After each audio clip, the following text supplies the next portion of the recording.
pala si Giancarlo de la Cruz, 29 years old, may-ari ng Lemon Forest to go dito sa Pulilan.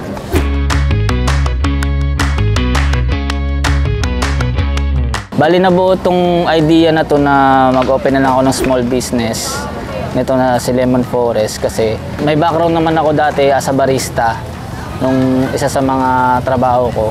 Kaya why not gawin ko na lang kung ano yung passion ko, yun na lang yung gawin kong business. Kaya ito nabuo si Lemon Forest.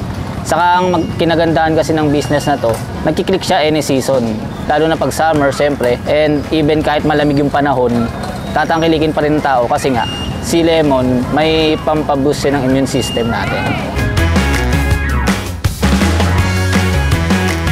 Bale, inspiration ko naman talaga, unang-una, yung pamilya ko.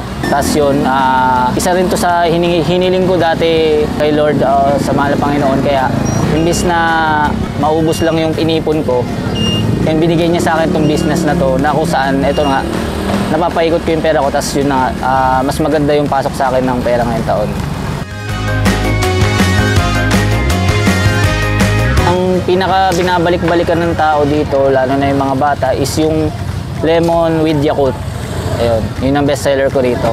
Saka yung, para sa mga ano naman, may edad, mga ganyan, nag-aanap lang ng pampaganda ng pakiramdam, yun. Nagkiklik naman sa kanila yung classic lemon lang. Ayan. Marami na rin naitulong sa akin ng business na to. Ayan. From dati, nagsimula kasi ako sa wood cart lang na collapsible. Nagka-problema ako dati dahil hindi naman palaging matao dun sa isang pwesto. Kaya ginawa ko, nakaipon ako dito kay Lemon Forest, nagpagawa ako ng customized cart and inano ko sa e-bike para mas mapunta ko yung mga tao na gustong makatikim ng product natin.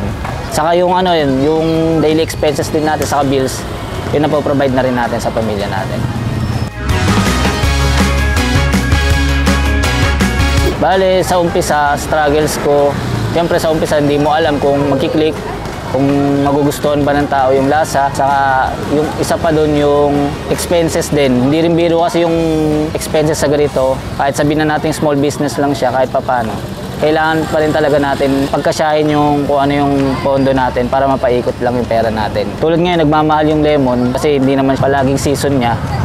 Ayun, depende pa rin sa sa expenses.